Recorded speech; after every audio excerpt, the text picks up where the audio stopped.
Hi everyone. I am the only candidate that actually went to every single EIS meeting.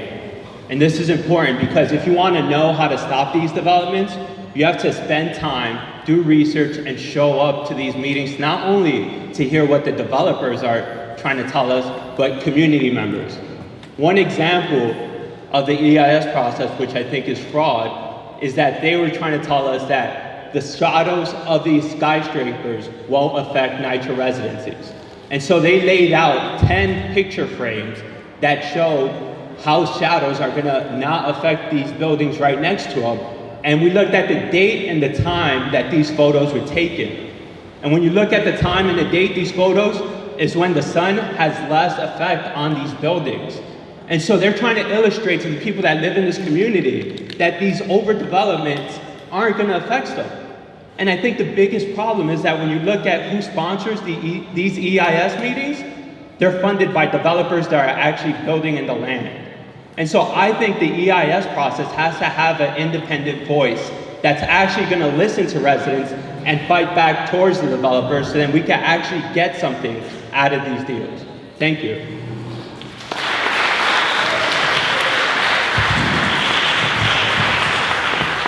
Thanks for those responses. Now I'm going to pass the mic to Joanna Estevez, who has another question for the candidate.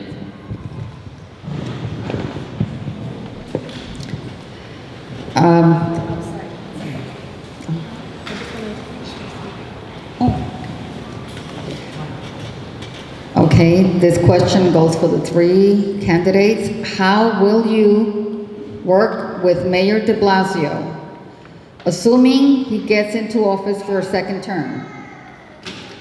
Given his known opposition to passing the full Chinatown Working Group plan, his selling of public land for private luxury buildings like NYCHA infill, and his support and use of the 421A tax credit plan.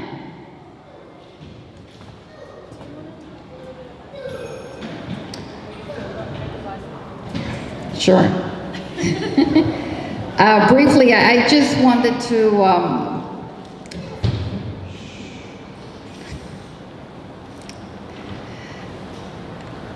I have a personal situation in which, I never thought, growing up, being born and growing up in the Lower East Side, you work all your life, you go to school, you graduate from college, worked for over 30 years, about 36, 37 years now. And I live at 82 Rutgers, which is right next to, we're right next to Extell. And I've seen the changes that is happening, and it's really frightening. But getting to to my situation, as you can see how disappointed I am with Mayor de Blasio. I applied for Essex Crossing, Site 5 and 6. I learned yesterday, because I figured let me call Housing Preservation Development because they are overseeing the construction of Essex Crossing.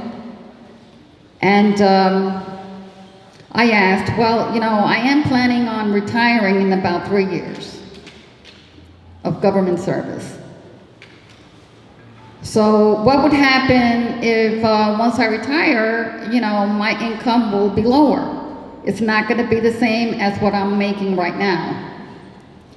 So the answer that I got was that, well, your rent will remain the same, regardless if you retire and your income is just 30% of what you are making right now, or if you lose your job. In fact, your rent will, instead of going down, will go higher.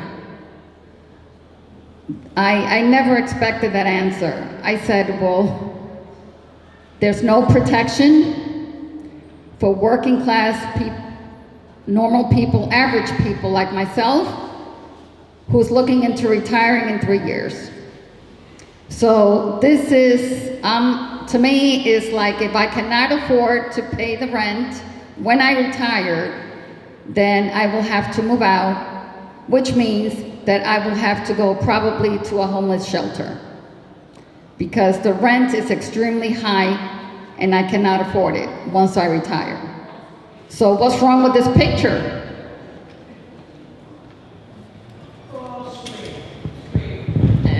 Thank you, Joanna. And I take it you are a registered Democrat and you voted for de Blasio? So before she, and to rephrase Joanna's question, you know, there are people with serious housing problems here who are not even able to afford the so-called affordable housing that is being under de Blasio's plan. But on top of that, he's selling off public assets for private interest. He's promoting the, you know, through this plan, tax giveaways like 421A. I don't know if everyone is familiar with that. Is basically allowing developers tax write-off on their property taxes. And so, how would you work with the mayor if he gets a second term, given his track record in promoting displacement of our community? Well, I just want to say that I'm here to represent the people that actually make hello? Sorry. Oh.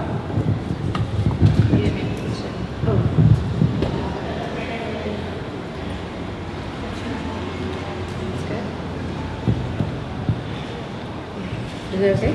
It's okay? Yeah. Okay, so I just want to say I'm here to represent the people that make this city run, like yourself, not the people that run this city. Okay, that's the problem with Mayor de Blasio. Mayor de Blasio is basically, he's basically in bed with the Real Estate Board of New York, which is why they're building the housing that they're building with AMIs that are not the current AMI in the area.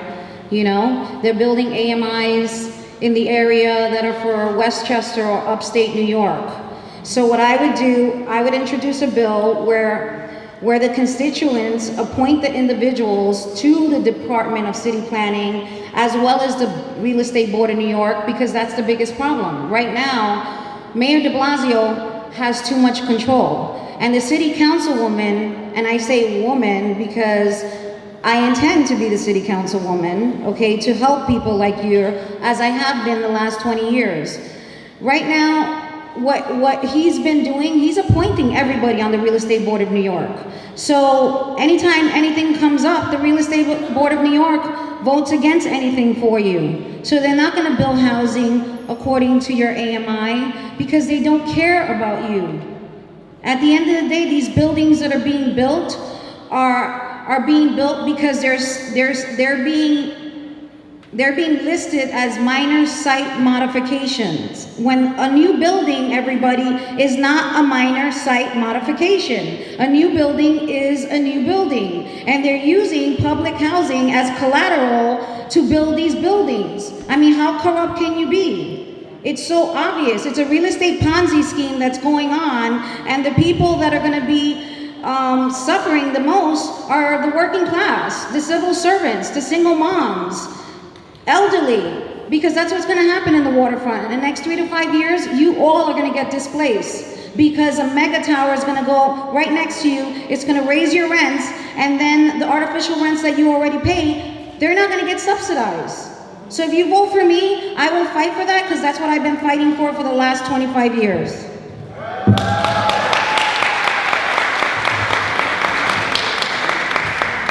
Thank you for your question, Joanna.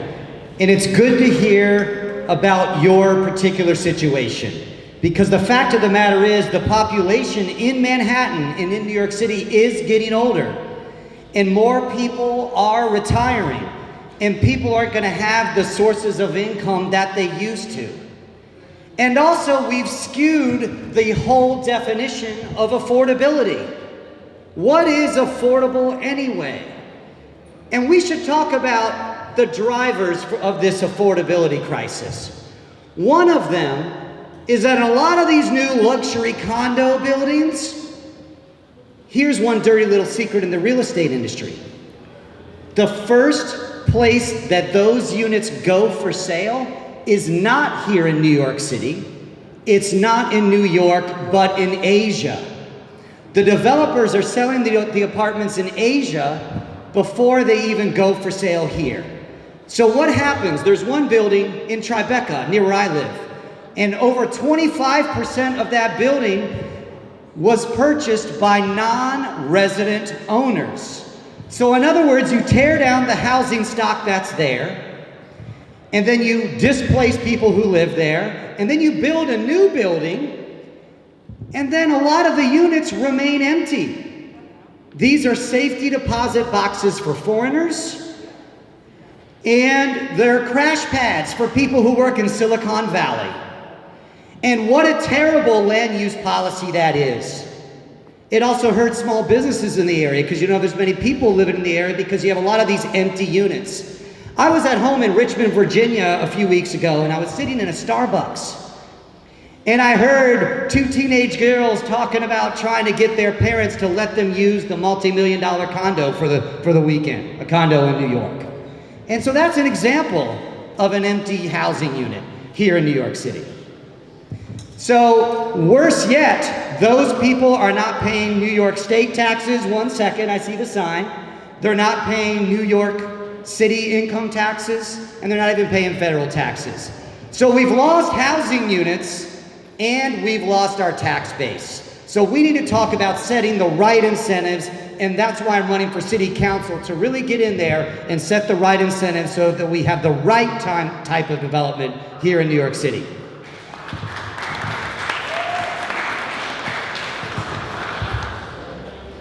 Firstly, I will not be voting for our mayor in September. I think we've seen his policy and how it affected the Lower East Side. And when he had his town hall meeting and he had no idea what was happening in the Two Bridges area, I don't think it's only a fault on him, but it's a fault on our councilwoman who hasn't educated on what's happening in our community, where people are being displaced from the community that they built. And so it's not only educating the mayor and saying, these are the issues in my neighborhood, but maybe taking him down so he could hear your story and say, these are the people that built our country, our city, people who work in government, probably work